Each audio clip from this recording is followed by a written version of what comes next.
Market இருக்கக்கூடிய ஒரு நடிகராக ரஜினிகாந்த் அவர்கள் திகழ்ந்து கொண்டிருக்கிறாருன்னு சொல்கிறதுல கண்டிப்பாக நம்ம நம்பி சொல்லலாம். அந்தளவுக்கு வந்து ஒரு விஷயம்.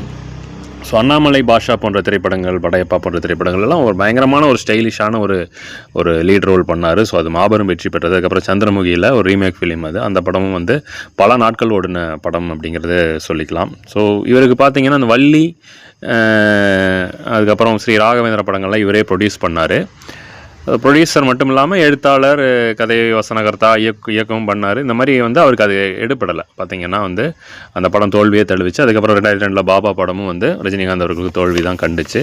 அதுக்கப்புறம் தான் நடிகர் அப்படிங்கிறது மட்டும் பார்ப்போம் அப்படிங்கிறதுனால தான் பல இயக்குநர்கிட்ட இப்போ அவரை ஒப்படைச்சார். அப்படி தான் வந்து பல இயக்குநர்கள் வந்து அவரை இயக்கி பல்வேறு வெற்றி படங்களை கொடுத்தாங்க. இன்னும் வந்து பொங்கல், தீபாவளி அந்த மாதிரி ஸ்பெஷலான டேஸ்லெல்லாம் அவருடைய படங்கள் ரிலீஸ் ஆகும்போது கூட்டங்கள் தவிர்க்க முடியாததாக இருந்தது அப்படின்னு சொல்லலாம். அந்தளவுக்கு வந்து நிறைய படங்கள் சொல்லலாம். அது மாதிரி காமெடியெல்லாம் பண்ணக்கூடிய அண்ணாமலையில் பண்ணியிருப்பார். வீரா படத்தில் அது மாதிரி காமெடி ஒர்க் அவுட் ஆகிருக்கும். தில்லுமுள்ளில் முழுமையான ஒரு காமெடியனாக பண்ணார். அந்த படம் வந்து எத்தனை தடவை போட்டாலும் பார்க்கலாம். பாலச்சந்தரோட